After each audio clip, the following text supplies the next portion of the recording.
and again, we've done multiple versions of that and thrown it in different bourbon and whiskey barrels. So yeah, it's nice to age out. I like the straight up one, non-barrel aged, but it's fun to see the flavors you get from aging it out in a nice bourbon barrel. That would be my second. And I'm sure I'm not thinking of all the way through, when you do 100+ beers, it's hard to think off the top of your head which ones you like the best. But I would say our West Coast IPA is I've probably drank the most of, and it's just a nice IPA, and I would have to go with our straight out of Hopton West Coast IPA. That's awesome. Now, if somebody were to walk in y'all's brewery, never had your beers, guess what flight would you give them? Well, I would say, we don't necessarily do flights. We have the 5-ounce tasters, and we have 12 beers on tap. So I would just say, get a 5-ounce taster of everything we got pouring and see what you like the best. There you go.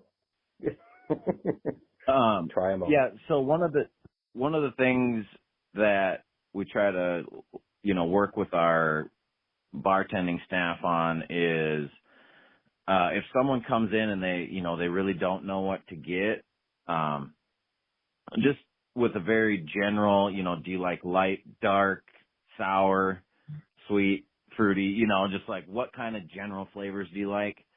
And we can sort of take them in a direction from there. But if I were to just give somebody, say, like a 4-beer flight of what we have right now, they would for sure have to get London Fog and straight out of Hopton, the cream ale with vanilla and Earl Grey, and then the West Coast IPA that Nick just said. Those are pretty much our only 2 flagships that we have at all times. Then after that, we'd have to give you one of the sours that we have on tap right now. Probably the one I would go with is Ruby Soho, which is a ruby red prickly pear and passion fruit sour. Oh. That was a new flavor combination for us. I'm real happy with how it turned out.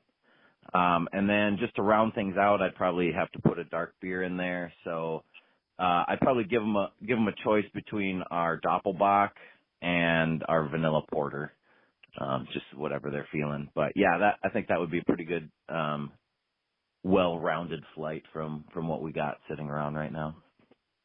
Very nice. I'm glad. And then try the 8 other beers. Yeah. Once you got the staples down, then you could just try everything else, and you're yeah. I'm glad you brought up Ruby Soho. I saw that on the list, and is it a Rancid nod or is it a pro wrestling nod? Rancid. Some of each. Okay. Well, because she took her name from the song. Well, Armstrong gave her the permission to use the name, and then she uses the song when she comes out. So I thought, I was like, ooh, yeah. that ties into both things. I love it. It's actually sort of both. It's sort of both of those, and then as well, my middle daughter is Ruby also, so it's kind of a little bit of a nod to her. So that's fantastic. Now, I have a segment on the show I call it the 5 count. It's just 5 random questions. Just answer as quick as possible. All right. If you were on America's Got Talent, what would your talent be? The magic. Did I say for Nick? Where you make your finger kind of come off your hand? Oh. Mine looks a little more realistic. I'm missing the middle finger, so I just have to give him the old magic finger trick, and it'd look a little more realistic. There you go. Yeah, Nick and Jerry Garcia match. Yeah, pretty much. If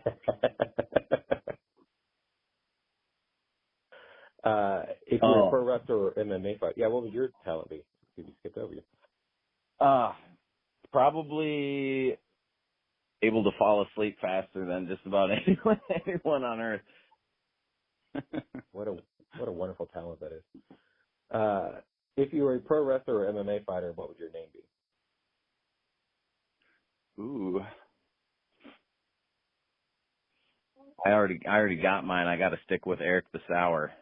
I was gonna say that one's gold. There's no way you can change that one.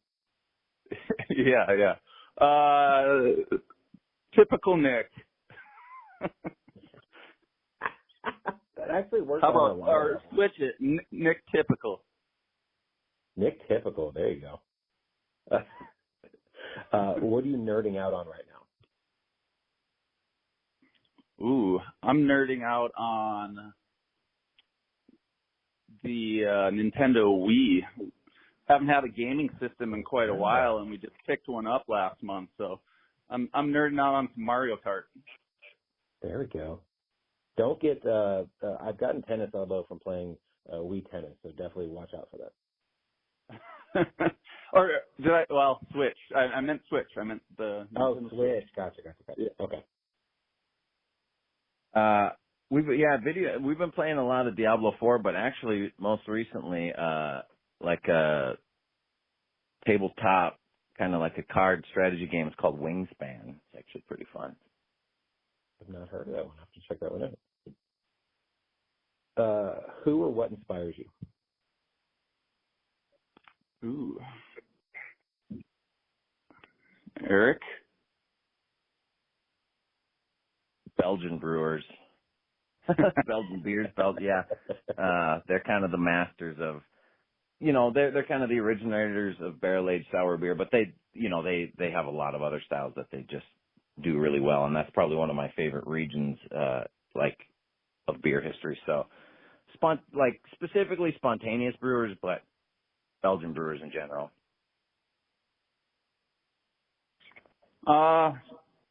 That's hard to beat, Eric. I was just listening to you talk instead of thinking of who or what inspires me.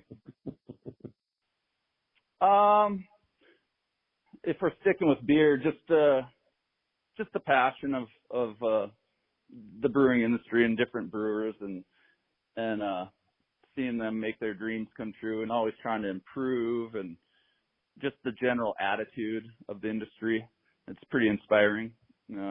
Keeps me going, keeps me wanting to get better, and just kind of help make our brewery flourish and people have a fun place to come hang out.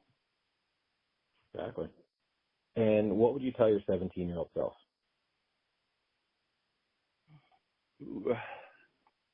I'd say first, don't be such an idiot. You dummy. No, I'd tell myself to maybe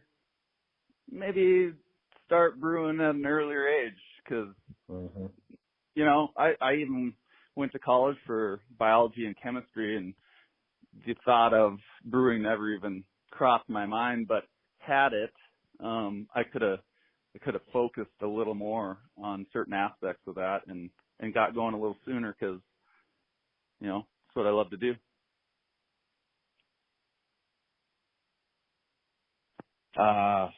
Advice to my 17-year-old self. That's hard. Don't worry so much about what you're gonna do. It'll kind of, like with your life. I think eventually that just sort of presents itself to you, and so just I tell myself to just keep my eyes open for. I was pretty narrow-minded about like what you could do for a career.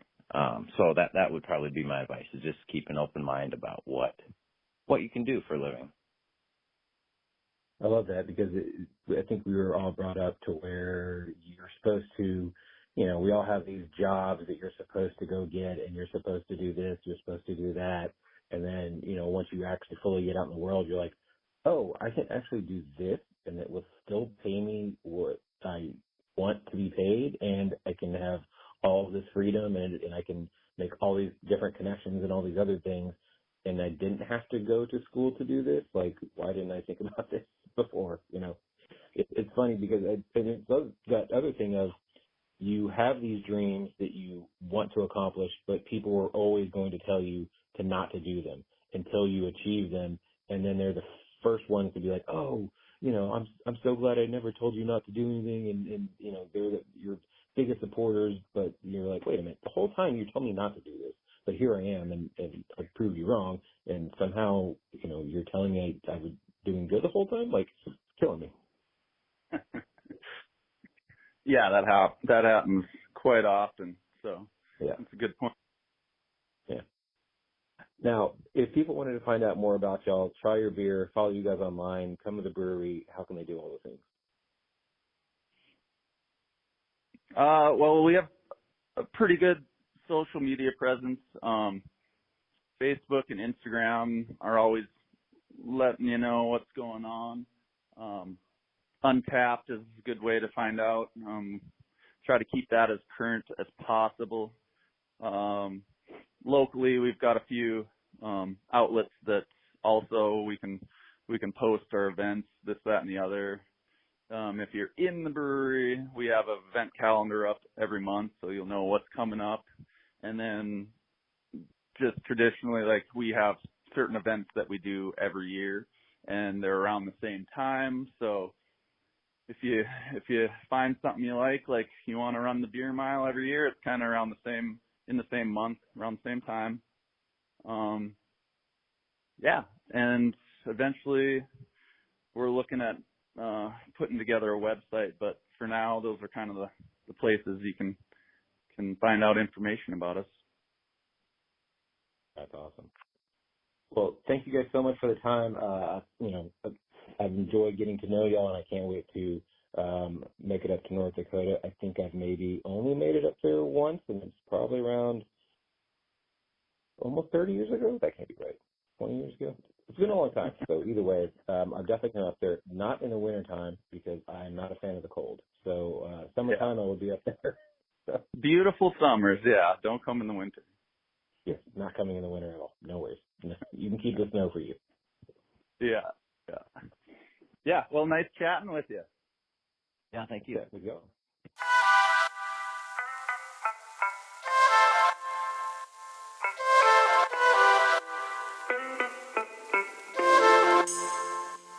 Thank you so much to Nick and Eric. Again, Atypical Brewery. If you are in the North Dakota area, definitely check them out. If you're there in the wintertime, heaven help you, and keep warm, and definitely keep warm over at Atypical Brewery. So while you're doing that, make sure to tag us and follow us on the social medias. It is Brewsers Pod. That is BREWSCRSPOD on the Instagram, the Threads, and the Twitter.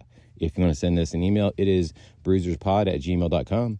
If you want to follow me, it is Roadie John. That is RODIEJON. Roadie John is the name on the Twitter and on Untapped. In case you want to find out what I'm drinking, maybe we can have a beer together. If you want to follow me on the Instagram or the Threads, it is official Roadie John. And send me an email if you would like. It is roadiejohn@gmail.com. So until next time, make sure to enjoy life, drink local, and cheers.